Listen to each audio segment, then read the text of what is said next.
ఆవరించిన పచ్చని తూర్పు కనుమల మధ్య వైవిధ్యమైన పంటలతో ఆహ్లాదకరంగా ఉండేదే ఆంధ్రప్రదేశ్లోని అల్లూరి సీతారామరాజు జిల్లా. ఈ ప్రాంతంలో సగటున 1400 మిల్లీమీటర్ల వర్షపాతం ఉన్నప్పటికీ రైతులు ఖరీఫ్ సీజన్లో మాత్రమే పంటలు పండిస్తారు. రబీ సీజన్లలో కేవలం 10% భూమిలోనే సాగు జరుగుతోంది. పంటలకు తగిన వర్షపాతం ఉన్నప్పటికీ సాగు నిరంతరం కొనసాగటం లేదు. గతంలో ఐటీడీఏ ఈ ప్రాంతంలో వాననీటి సంరక్షణకు చెక్ డ్యాంలు, చిన్న కాలువలు, మినీ రిజర్వాయర్లు నిర్మించింది. కానీ ప్రస్తుతం వాటిలో కొన్ని శిథిలమైపోయాయి. మరమ్మతులు చేయకపోవడం వల్ల కాలువ చివరి వరకు ఉన్న భూములకు నీరు అందక రబీలో సాగు విస్తీర్ణం తగ్గిపోతోంది. దీనివల్ల రైతులు ఆందోళన పడుతున్నారు. ఇప్పుడు భూములు పైన సార్ గడ్డ కిందనైపోయింది. అంతకుముందు కాలాలు పెద్ద వరుసలు తుపెన్లు చేసి కొట్టుకుపోయింది సార్. కొట్టుకుపోతే వాటర్ రావట్లేదు సార్. భూములంతా రుద్దపోతుంది సార్. గడ్డ అంతా రుద్దపోతుంది. భూములు అనవసరం బీడు అయిపోతుంది సార్. కింది ఉన్న నీళ్ళకి పైకి తీసుకుని వస్తే మేము పొలాలు కానీ కూరగాయలు కానీ ఏదో పంటలు పండించడానికి మేము సిద్ధంగా ఉన్నాము. సుమారు 20 సంవత్సరాలు దాటిపోతుంది సార్. అది మొత్తం డ్యామేజ్ అయిపోయింది సార్. డ్యామేజ్ అయ్యి కన్నాలు ఏర్పడి రాను వాటర్ తగ్గిపోతుంది సార్. మా దేవునివలస గ్రామంలో సుమారు 50 ఎకరాలు దాటి ఉంది సార్. సెకండ్ డ్యామ్ నుంచి నీరు సరిపోయారు అయింది. అయినా ఇప్పటికీ సెకండ్ డ్యామ్ డ్యామేజ్ అవ్వడం బట్టి 50 ఎకరాలకి సరిపోయే వాటర్ సరిపోక 20 ఎకరాలకి సరిపోయే విధంగా సమస్య ఏర్పడుతుంది సార్. నాకు 3 ఎకరాలు భూమి ఉందండి. నేను గతంలో 3 ఎకరాలు కూడా సాగు చేసి వాణిజ్య పంటలు ప్లస్ వరి 2 పంటలు పండించేవాడిని. ప్రస్తుతం కాలంలో ఏమైందంటే కాలువ రిపేరు, చెక్ డ్యామ్ రిపేర్ అవ్వడం వల్ల 2 పంటలు పండించలేకపోతున్నాం. ఒక పంటవే నానా కష్టాలు పడి ఇబ్బంది పడి రాత్రి అనక పగలనక కష్టపడి నీళ్లు వచ్చే ఆరకూర నీటితో ఒక పంట మాత్రమే పండించగలుగుతున్నాం. మన్యం రైతుల సాగునీటి కష్టాలను పరిష్కరించడానికి వాసన్ సంస్థ నీటిపారుదల డిపార్ట్మెంట్తో కలిసి జిల్లా కలెక్టర్ గారితో చర్చించిన తర్వాత సమగ్ర ప్రణాళిక కోసం పంచాయతీలు, స్వచ్ఛంద సంస్థలతో సమావేశాలు జరిపి ఈ సమస్యలు పునరావృతం కాకుండా ఉండాలంటే యువత భాగస్వామ్యం అవసరమని భావించి వారిని జలమిత్రులుగా తయారు చేయడం ద్వారా జలవనరులను సక్రమంగా వినియోగించుకోవాలని నిర్ణయించారు. ఈ ఆలోచనను జిల్లా కలెక్టర్ ఐటీడీఏ పిఓ దృష్టికి తీసుకెళ్లగా వారికి ఈ ఆలోచన నచ్చి జిల్లా వ్యాప్తంగా దెబ్బతిన్న చెక్ డ్యాంలు, కొత్తగా సాగునీరు కల్పించే అవకాశమున్న ప్రదేశాలను గుర్తిస్తే వాటికి నిధులు సమకూర్చడానికి ప్రయత్నం చేస్తామన్నారు. వాసన్ సంస్థ సిబ్బంది, నీటిపారుదల డిపార్ట్మెంట్ సహకారంతో 30 మంది గిరిజన యువకులకు శిక్షణ ఇచ్చి జలమిత్రులుగా తయారు చేశారు. అమృత వెల్ఫేర్ సొసైటీ ద్వారా మేము 4 గ్రామ పంచాయతీల్లో పనిచేస్తున్నాము. సో 4 గ్రామ పంచాయతీల నుంచి 8 మంది జలమిత్రాలని మేము ఐడెంటిఫై చేసి ట్రైనింగ్కి పంపించడం జరిగింది. సో ముఖ్యంగా సంస్థ తరపున నేను పాయింట్ పర్సన్గా ఉన్నాను. సో నేను ముఖ్యంగా ఏం చేస్తానంటే గ్రామ స్థాయిలో జలమిత్రాలను ఐడెంటిఫై చేసి వాళ్ళు ట్రైనింగ్ పంపించడం. 5 పంచాయతీలు 28 గ్రామాల్లో పనిచేస్తున్నామండి. మేము ఈ వాసన వాళ్ళు మా దగ్గరికి ఒక ప్రపోజల్ తీసుకొచ్చారు. ఏంటంటే ఈ పారా హైడ్రాలజిస్ట్ అనే ట్రైనింగ్ మన గ్రామాల్లో ఉన్న యూత్ని ఐడెంటిఫై చేసి వాళ్ళకి ఇప్పించగలిగితే బాగుంటుంది అన్న కాన్సెప్ట్ మా దగ్గర తీసుకొచ్చినప్పుడు మాకు కూడా ఇది గ్రామాల్లో ఉన్న యూత్కి హెల్ప్ అవుతుందని చెప్పేసి మాకు నచ్చి మేము వీళ్ళని ఒక 7గురిని సెలెక్ట్ చేసి ఈ కార్యక్రమంలో వాసన సంస్థతో పాటు అలాగే వేరు సంస్థల్ని ఇందులో ఇంక్లూడ్ చేసి వాళ్ళ ద్వారా ఈ యువకుల్ని గ్రామాల్లో సెలెక్ట్ చేయడం జరిగింది.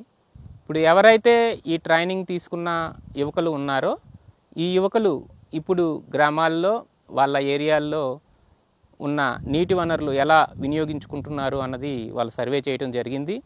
అలాగే ఆ సర్వేలో భాగంగానే వాటికి ఉన్న అవకాశం అంతవరకు వాడుకోగలుగుతున్నారా, లేకపోతే కొంతవరకే వాడుకోగలుగుతున్నారా, లేకపోతే వాటిలో ఉన్న సమస్యలు ముఖ్యంగా కెనాల్ గైడ్ వాల్స్లో నుంచి లీకేజీలు అవ్వటం కానీ, లేకపోతే కొన్ని చోట్ల బెడ్లోంచి లీకేజెస్ అవ్వటం కానీ, లేదా కొన్ని చోట్ల ఈ డైవర్షన్ స్ట్రక్చర్స్ ఇక్కడ చెక్ డ్యామ్స్ అంటూ ఉంటారు.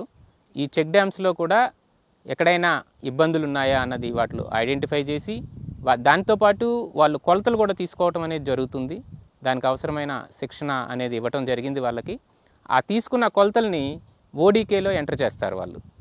ఈ ఓడీకేలో ఎంటర్ చేసినప్పుడు ఆ ఓడీకే ద్వారా ఒక వెబ్సైట్లోకి వస్తుంది. ఆ వెబ్సైట్లో నుంచే ఎస్టిమేట్స్ జనరేట్ అవుతాయి. అంటే దీంట్లో టెక్నాలజీని కూడా కొంతవరకు వాడుకోవటం జరిగింది. ఒకటి ముఖ్యంగా అంటే ఈ ఓడికే అనేది ఒకటి, అలాగే గూగుల్ ఎర్త్ అనేది ఒకటి, వీటిని వాడుకోవటం వల్ల వీళ్ళ శక్తి మరింత పెంచడం అనేది జరిగింది. దీని ద్వారా యాక్యురేట్గా ఈ ఏరియాలో వనరులు గుర్తించడంలో కానీ, క్యాచ్మెంట్ ఏరియాలు తీసుకోవడంలో కానీ, ఉన్న వాటిని బాగు చేయడంలో కానీ అనేది చేయటం జరిగింది. ఎన్జిఓల సహకారంతో జిల్లా వ్యాప్తంగా పనిచేయని చెక్ డ్యాంలు, కాలువలు, రిజర్వాయర్ల వివరాలు సేకరించి వాటిని ఐటీడీఏ దృష్టికి తీసుకెళ్లడం, అవసరమైన నిధులు సేకరించి పునరుద్ధరించాలనే లక్ష్యంతో వాసన్ ముందుకు సాగుతోంది. ఈ ప్రయత్నంలో భాగంగా ఎంపిక చేసిన యువతీ యువకులకు చెక్ డ్యాంల పునరుద్ధరణ, జలవనరుల సంరక్షణ, వీటి నిర్వహణపై శిక్షణ ఇచ్చారు. అనంతరం వారు పాడైపోయిన నీటి వనరుల రిపేరుకు అవసరమయ్యే ఎస్టిమేషన్లు వేసి డేటా సేకరించడంలో సహకరిస్తున్నారు. తద్వారా నీటి వనరుల పునరుద్ధరణకు మార్గనిర్దేశకులు అవుతున్నారు. వాటర్ సమస్య చాలా ఇబ్బంది ఉంది. ఎందుకంటే నీళ్ళు వెళ్ళదు సార్. వర్షాలు లేకపోవడం మామూలుగా వర్షాధారం ద్వారా లేదా ఊటల నుంచి చెక్ డ్యామ్స్ నుంచి వాటర్ అనేది వస్తుంది సార్. కానీ చివరికి ఇప్పుడు ఆ నీరు కూడా 100కి 50% కూడా కనీసం వాడుకోలేని వదలకపోతుంది సార్. ఎందుకంటే ఇప్పుడు జలమిత్ర సంఘాలు కలిసి ప్రతి ఒక్క ఊరు, గ్రామం, ప్రతి పంచాయతీలో కొంతమంది ఏర్పాటు చేశారు.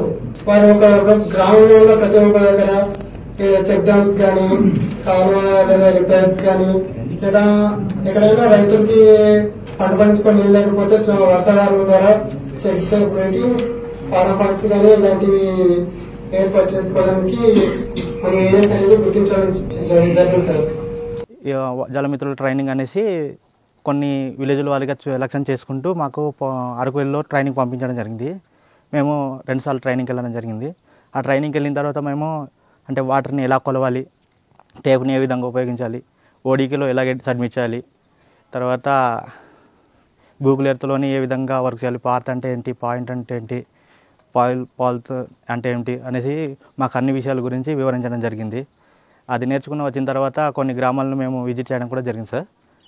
మాకు మా ఎన్జిఓ అయినటువంటి ఆదివాసీ మిత్ర నుంచి ఇలాగా జలమిత్రులుగా సెలెక్ట్ చేసుకొని, ఇంటర్వ్యూ చేసి సెలెక్ట్ చేసుకొని జలమిత్రు ట్రైనింగ్కి మాకు పాడేరు ప్లస్ అరకు పంపించారు. మాకు 10 రోజులు ట్రైనింగ్ అయినది.